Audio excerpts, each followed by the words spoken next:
On this episode of the Hustle the Day podcast, I have James Fok. James is an entrepreneur by heart. He has owned and run several businesses, but he has a very unique perspective on partnerships, and I think you're really going to get value out of this. Let's jump into it. What's up, everybody? Welcome to the Hustle the Day podcast. My name is Trent. I'm super excited to have James Fok here today. James, I don't know enough about you, so I want you to jump in and kind of tell me about yourself. Great. Thanks for having me on this podcast. So before we go on, I just want to introduce myself. So for myself, I've been working over LinkedIn. If you don't know me, you can search me on LinkedIn. I'm a career coach over LinkedIn. So right now, I'm helping a lot of job seekers to get back on their feet. So this is one of my only business. Beside my online business, I also have like property business. I also have my recruitment business in the past. So I own different businesses, and I sold my company on last year. And right now, I achieved my financial freedom. So later on, I do want to share with you more about how I achieved my financial freedom, how I build many businesses, how I fail, how I succeed. So I just want to share my story with you guys. Awesome. So we talked a little bit before. You've had multiple businesses. Right now, you're doing the career coaching, which is awesome because there's definitely a need for that right now.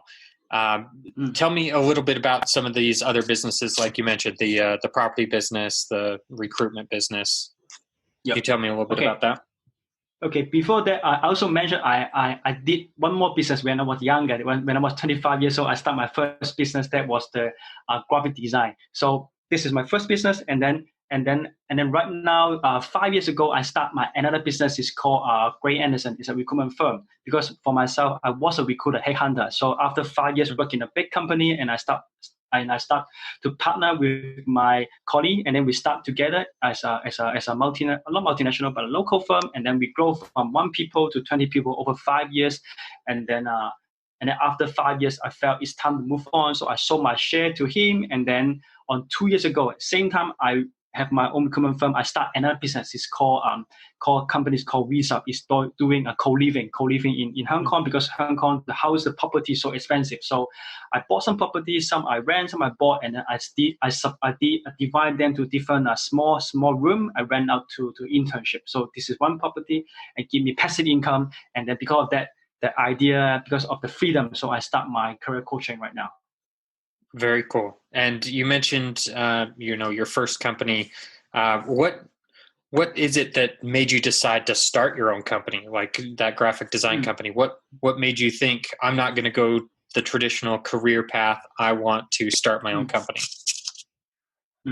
Actually, when I was young, when I was 12 years old, I always have this mindset. I want to be an entrepreneur. I want to go as a business person. But the thing is, like, I really don't know what I want to do. I just want to do business. I just want to be an entrepreneur. Some people always thought, okay, I just want to go out and do business, but don't know what to do. That was me. To be honest, my first business, I don't know what I want to do. I just want to go out, be my own boss.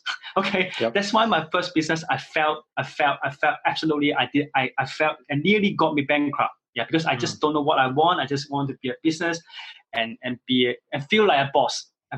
Yeah. So most people, if today you want to be a boss, you need to like have an idea. You need to know what you want to do. So that time I don't know. So I just, over the 9 months, I just do everything myself, from designing, from finding client, from deliver the product.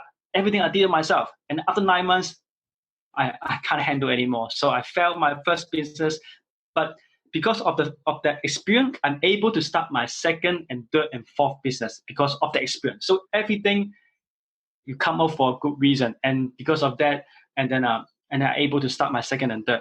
And also back to your question, why I want to start my own business, because beside I want to be my own boss, beside I want to try to be entrepreneurship, I also want to experience being control my own time, because as an own boss, you're able to control different things. You can control your own things. So that is the drive I want to start at my first business. But back to my point, I really don't know what I want as a first place. So this is how I started my first business. Yeah. Yeah. Well, I'm glad that you learned something from it, because a lot of people don't always learn things from it. They experience the failure, and then they think, oh, well, I'm just not cut out for this. I'm not going to be an entrepreneur anymore. But you took that experience and you turned it into a positive, and learned from that and started the second, the third, the fourth, which is great. So I applaud you for that, that you were able to learn something from that. But what was a challenge that you had in starting those businesses that you never expected to have happen? I think when I first start my first businesses, the differences I have, the difficulties I face is I don't leverage on other people. When I first start the business, I only go on myself. I thought I can handle everything by myself. That's the most common mistake about entrepreneurship. Many people thought, okay, I can do that. Everything is on my own.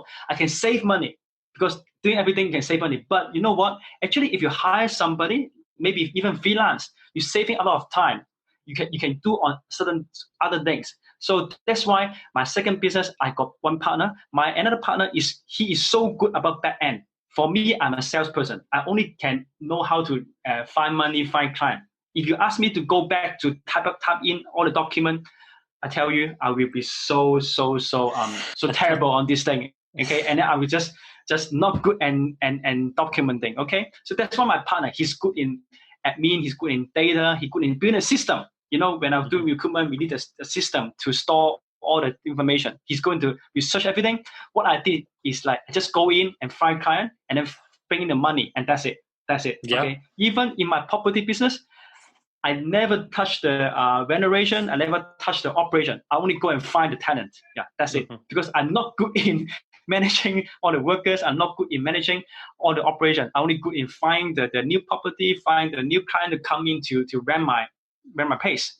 That's why we separate to different party. And then the thing is like we trust each other so well. Today, if you want to do business, you need to find a partner you can leverage, and also you need to trust them. If you don't trust somebody, you don't start. Okay, this is my advice. If you're asking my advice. Yeah, absolutely. So I can definitely relate to that. There's a lot of times where I feel like I can take on things, I can do all the work, and really it would be so much better to have a partnership involved, or have a freelance work or a virtual assistant or whatever the case may be. By delegating some of those tasks that aren't your strengths, you're actually making money rather than, losing money by giving them to someone else. So, I appreciate that you understand that. And understand that. Yeah. from the past experience. Yeah, for sure. So you mentioned the partnership. I think we talked about earlier that you had a partnership that didn't turn out so well, and then you have some partnerships that now are working very well. How do you find the right partner? Actually, find right partner is not easy. It's not easy. But from my experience, it's like when I have a partner come to me, first is like I trust him first. I give everything I know to the person. Yeah, because I know that if I give up everything to the person will give me everything back as well. So if I hold on something, let me test on him. Is he trustworthy? Is he like okay or not? If you have this kind of mindset in you, you're not going far. As long as you let go on something, you're able to grab more things. Just like people want to give you a present, but you're holding your hand like that, you can't get anything unless you open your hand and then you're able to receive more things. Even nowadays, my partner say, you know what, James, I don't feel good on certain area. I think we are lagging behind. You know what? If we go on partner more people, like what if they steal our idea? What if they took our things? I think it's okay. You know what? If you want to go far, you need to teach more people. You need to help more people. If they're going far, you're going far as well. If you hold on to things, you will never go any further. You just be where you are. Yeah. Absolutely. There's I can't tell you how many times I see that happen, where people just hold on to things. They won't give up control. They won't help their partner help them. So the fact that you just, relinquish all the power to them to be able to do what they need to do. Yep. It's definitely a sink or swim situation where they're either going to just take off and really help you out, or they're not going to do anything, and the partnership's not going to work. Yeah. And also one thing is like during our partnership, right? During my partnership with other partner, I don't talk about business all the time. Actually, to be honest, business is only maybe like 20 to 30%. What I care the most is like, how are they? Are they feeling happy? Are they how are their family? How's their life? Because if they're not happy, if they don't feel good, they will not going back to work. They will not go to 100% working for them, for me. If they feel happy, if they feel I really care for them, then they will work like 100% even more. So this is the thing. I always, the business meeting I have is very abnormal. The first thing we sit down is like, we don't talk about business. We talk about how are you? How was your life? We talk this thing about like 70%. And then we only spend like 30% on our business. Yeah. Wow. Because right now our business is so automated. Everything is so automated. Everything is like, we don't really like spend time talking about what you've been doing, like your part, your area, because we trust each other. I don't go and challenge them, say, hey, why this operation go like this? Why this design go like this? I don't, because I'm not good at the area. So why I waste my time, go there and challenge them and question them? Why not I just focus on my area and that's it? Yeah. Absolutely. It's honestly really refreshing to talk to you, because you just have a different philosophy of so many entrepreneurs. So many entrepreneurs just want the control. They want to be in charge. They don't want to talk about anything other than business, because that's all that they care about. And this is really unique, refreshing perspective that I think is going to help you travel really far in your business, because you're doing it differently and you're caring. Well, a lot of people aren't necessarily caring about the personal side of people. So I really appreciate that you're willing to do that and be open with your partner that way. Thank you. So because you have a different perspective, a question I usually ask is, how do you personally define the word hustle? I think right now, do I have any hustle? I mean, like, I don't say I don't have, but the thing is like, I do enjoy every day doing business with my partner, doing everything, the trouble I face, because what I see is like, I see happiness is the most important thing. Yeah. If I don't feel the happiness, I'm not going to do it. Money is not the first priority. To be honest, money is never the first priority when I'm doing any business. Money is just how to say it. It's just something you did. It's kind of like it's a number. It's a number. Okay. Yeah. What I really want to achieve is like, I want to achieve I want the achievement more than the money. Yeah. So whenever people work with me, whenever people I face trouble, whenever people I face problem, I will always tell myself, if this happy, are you happy, James? If you're happy, then go for it. If you're not happy, then stop. Yeah. So this is my philosophy with my partner as well. If you're not happy, just tell me. If you're not happy working with me, tell me. Yeah. I don't want you to earn money but not happy. I want you to earn money and also happy.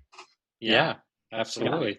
Yeah. Also, one thing is very funny. It's like 2 days ago, my partner got a new idea, and he shared me, James, I got a new idea. We're going to like go crazy about this idea, and then we might go into IPO because of this idea. He asked me, James, are you excited? I haven't felt that yet. Okay, James, you know what? I want you to feel excited before we launch this thing, because I care about your feeling more than the project.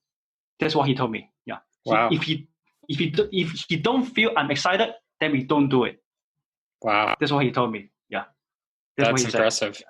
Yeah. So you have this my partner. Yeah.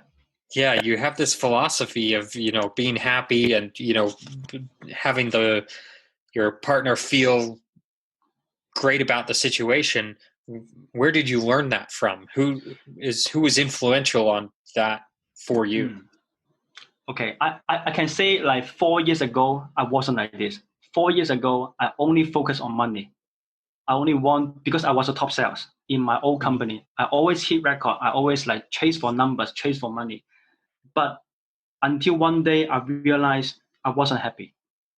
I got all the fame. I was a top sales, like top achiever, like companies sending me everywhere. But I wasn't happy.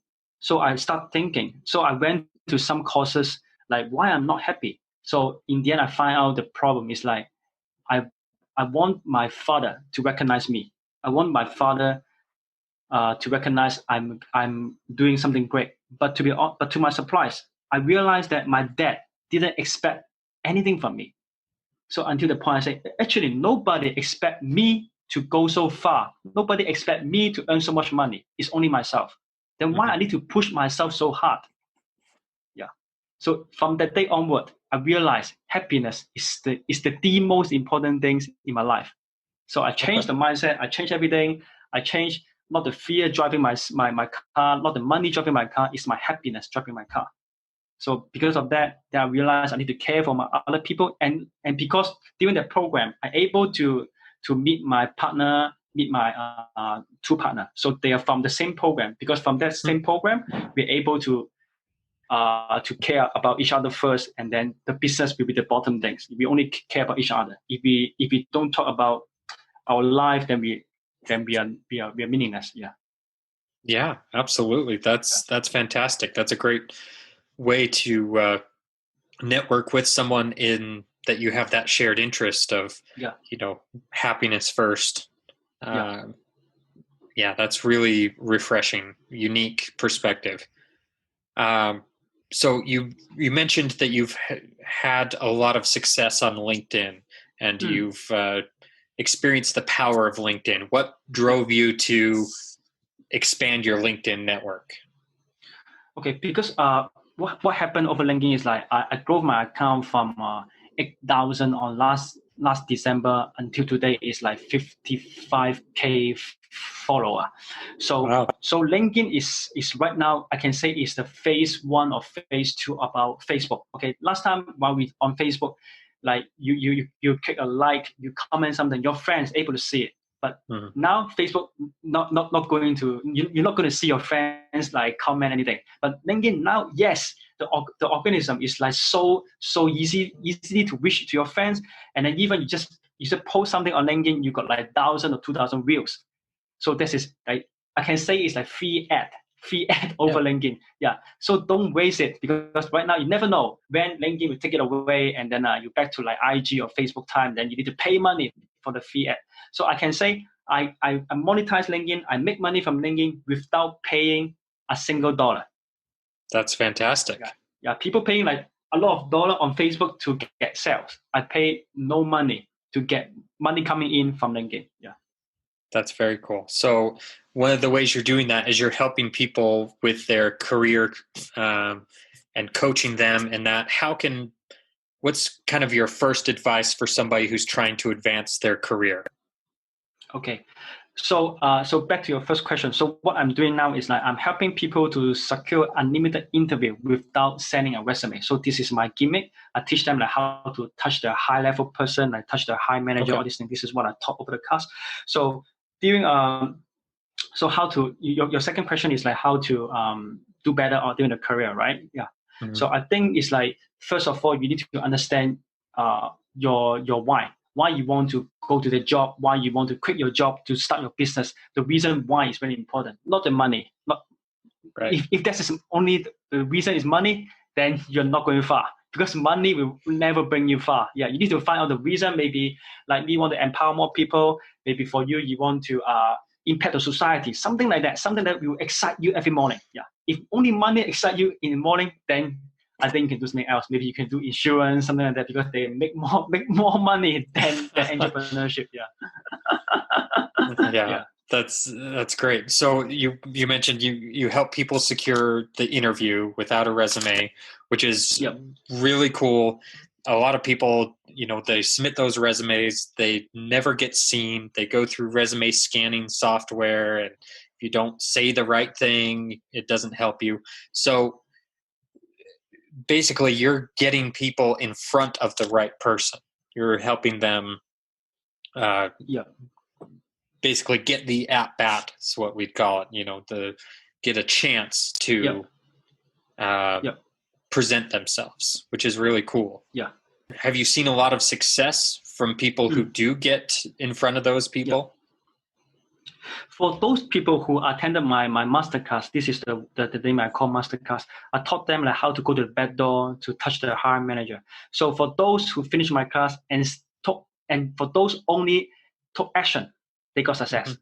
Because this thing requires you different mindset, different approach. Because wow, James, you know what? You asked me to touch the CEO. You asked me to touch certain person. It's so hard, man. I can't do it. But if that's why they go through my class. I taught them different mindset to taught them like you know Right now everybody is doing the same thing. They just send in the resume, waiting for people to call them. But I'm teaching you to make things happen. Be a creator. Yeah, being creator during this crisis, even not in crisis, even anything in your life. If you're able to have this kind of mentality, you'll be go far, I'm sure. Even a fresh grad like internship, you're able to touch the top guy. Only the sky is the limit. Yeah, because you dare to touch the top guy. Nobody dare. If you dare, you win the game already. Yeah. Yeah, absolutely. There was somebody here locally that they talked about how their friend wanted to get a job at a certain company, and they sent their resume and they didn't do anything about it. And he ended up making some calls, and within a few hours, he was talking on the phone the CEO of the company. He just played it off like they knew each other, and he's like, "Hey, I think you should really look at this. Look at this person who applied for this job." And it's amazing that really does make such a difference, and they're more accessible than you think they are. Yeah, actually, most people are afraid to touch the hiring manager, but the thing is that hiring manager, they're just a human like us. They got 2 eyes, 1 nose, 2 ears. They're not a monster. They're not like something high up in the sky. You can just call them up. Hey, you know what? I just sent my resume over. I do want to have a chat with you. Is it the right time? Boom. Something like this is normal. Yeah. Yeah. And it shows initiative, which people want. When they're hiring someone, they want somebody who will go the extra step, that will put the work in. Yeah. Yes. So that's great that you teach that, and anybody who is looking for that will, like you mentioned, will have just a link to your masterclass. But yes. Before we get there, I do want to ask you. So if you've talked about some of your past failures and some of your past successes. If you could start all over again, if you could start back at 25, starting your graphic design business, knowing what you know now, what would you do differently? I will have a partner for sure. I will have a partner, because my first business, I do everything myself.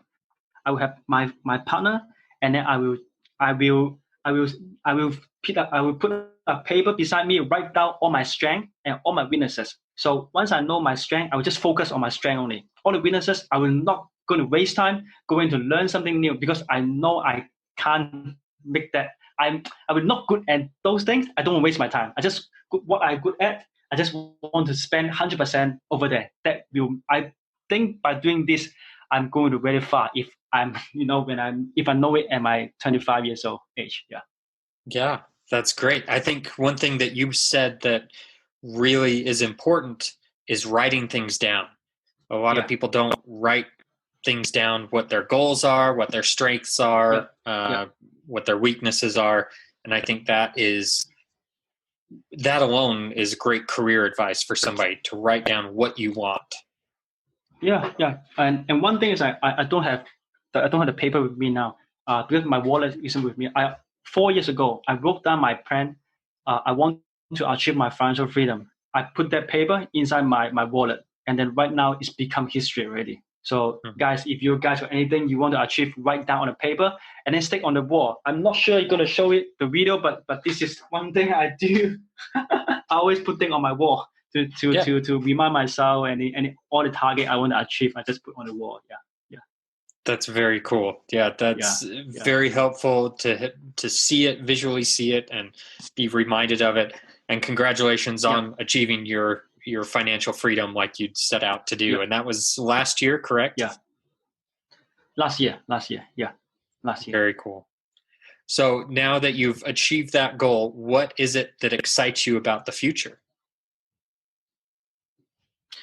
What excites me about the future?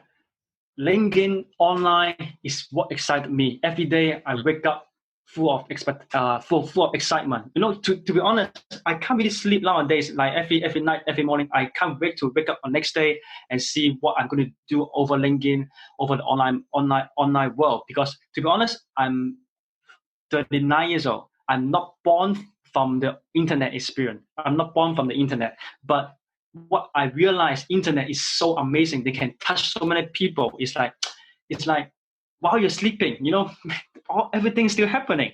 Not like not like traditional the business. While you're sleeping, everything sleep. But now while I'm sleeping, my phone, the money still come in. People still message me. I can wake up. I still can see my bank account is still money coming in. People got help. People attended my courses. So everything is automated. It's so amazing. So right now, what I always thinking in my head is like how I can transform my business into a model which I don't need to spend so much time and then still can run it automatic. Yeah. Yeah, that's very cool. Although you are putting in the time because it's middle of the night there, correct? While we're recording. Yeah. Yeah. So I don't want to take too much of your time, so you can get some sleep in and whatnot. But where's a good place for people to find you and find more information about you, James? Okay, I think your guys, of course, you can find me over LinkedIn. Just type my name, James, and my surname, Fok. You can find me already. And also, I do have a career inner circle. So what is this? Is this the thing I created? So the day you come in, I already have like 22 videos available. Those are my past experience. How I found my businesses, how one thing I haven't shared with you guys, like during my first 7 years in my career, I changed 7 jobs. So all those experience, how I turn my setback into comeback, and also talk about happiness, everything, talk about money, financial freedom, everything inside those circles. So I think later on we will share the link with you guys, so you can just go there and then find the link. If you not, just message me. I will send you guys a link. Yeah. Yeah, absolutely. And I'll make sure to put the link in the show description so people can just click on that. But I want to thank you for your time, James, and for staying up late to talk to me. Thank you. Thank you for having me. Yeah. I appreciate it. I've gotten value out of this, so I know my audience has gotten value out of this. So I encourage you all to get out there and hustle the day. Bray, thanks for listening to the Hustle the Day podcast all the way through. I really appreciate that. I just want to let you know that I help small businesses with their online strategy. So if you or anyone that you know needs help with their online strategy and owns a small business, I'm your guy. Go ahead and connect with me at Trent V. Bray on Instagram or TrentVBray.com.